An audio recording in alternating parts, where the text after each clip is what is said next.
Bonjour et bienvenue chez les douceurs de Maïlis. Je vous retrouve aujourd'hui pour une nouvelle recette et on va réaliser ensemble une crème au riz, donc un peu comme du riz au lait, mais en version un peu plus orientale, donc une version algérienne qui vient de l'Est.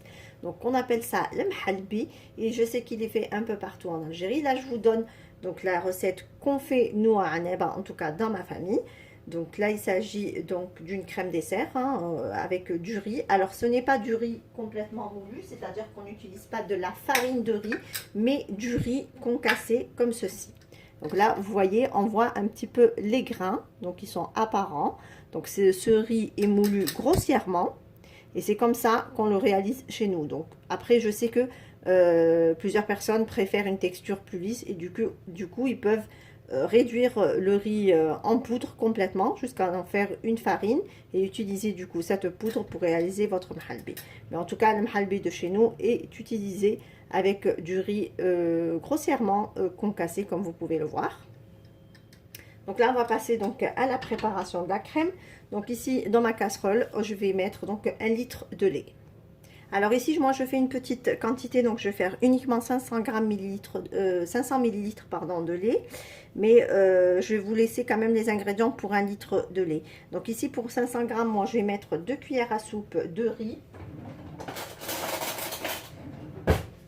moulu. Alors, si vous faites pour 1 litre, vous ajoutez à ce moment-là 4 cuillères à soupe donc, de riz. Et je vais rajouter 3 cuillères à soupe de sucre. Donc là, ces proportions, elles donnent vraiment une bonne crème avec une bonne texture et à la douceur parfaite. Donc après, si en effet vous pensez qu'il manque du sucre parce que vous aimez un peu plus sucré, vous pouvez à ce moment-là rajouter.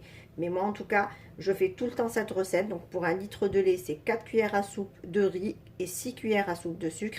Et ça me donne une crème parfaite avec une bonne tenue, ni trop épaisse, ni trop molle, enfin trop liquide du moins. Et par rapport au sucre, c'est un équilibre parfait. Voilà, donc là, je vais mélanger au fouet donc mon lait avec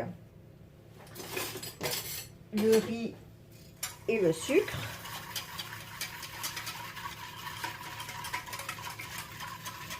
Et je vais commencer donc la cuisson de ma crème. Donc sur un feu doux, on mélange constamment comme pour une crème pâtissière jusqu'à ce que la crème commence à épaissir.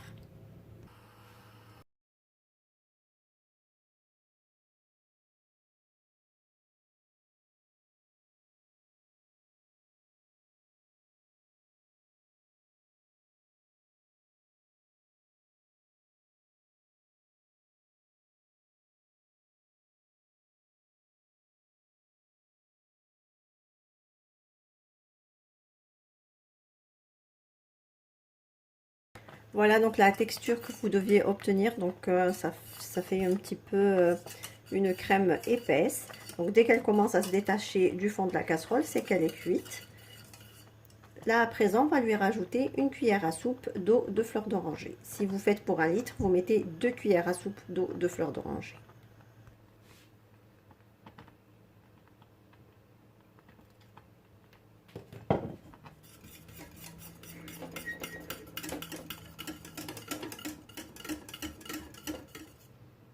Voilà, à présent notre crème est prête, on va pouvoir la dresser. Alors, vous prenez donc votre plat de service, soit dans une grande assiette ou dans des petites, à vous de voir. Et on vient verser notre crème avant qu'elle refroidisse, pour garder en fait une surface bien lisse. Parce que après, si on la dresse et qu'elle est froide, il risque d'y avoir des imperfections au niveau de la surface.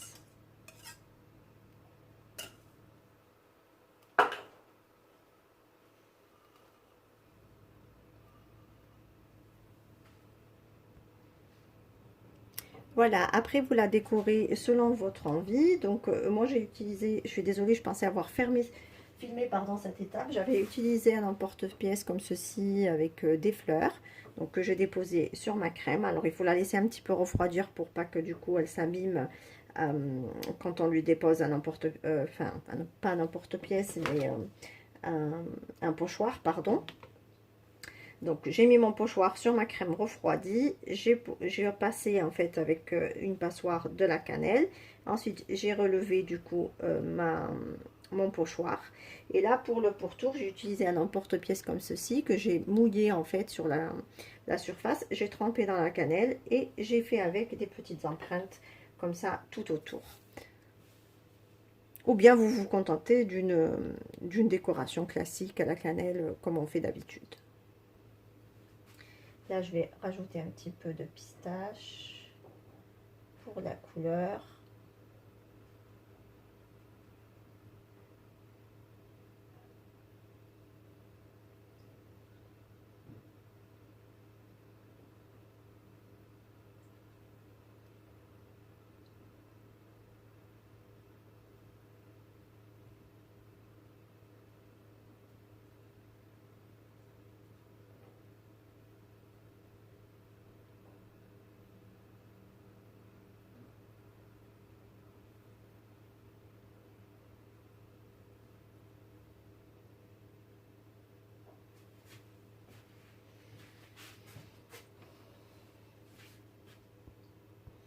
Voilà, et pour un peu de couleur, donc j'ai rajouté quelques roses. Et voici donc mon assiette de mahalbi terminée. On va la laisser complètement refroidir à température ambiante. Et puis après, on pourra la mettre au frais pour quelques heures avant dégustation.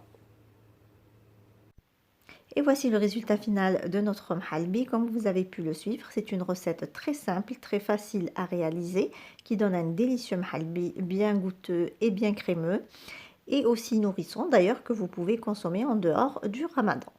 Ici on arrive à la fin de notre recette. J'espère que celle-ci vous a plu. En tout cas, si vous avez aimé, laissez-moi un like et un commentaire, et n'hésitez surtout pas à partager la vidéo autour de vous. Si vous êtes de passage sur ma chaîne, soyez les bienvenus. Vous pouvez vous abonner en cliquant sur le macaron qui apparaît sur votre écran, et vous pouvez également activer la cloche des notifications pour ne pas rater les prochaines recettes. Vous trouverez la liste des ingrédients en langue arabe et en langue française en barre d'informations, ainsi que les liens vers mes comptes Instagram et Facebook. Je vous souhaite un très bon appétit. Je vous retrouve très vite pour une nouvelle recette. Merci de m'avoir suivi et à très bientôt chez les douceurs de Maïlis.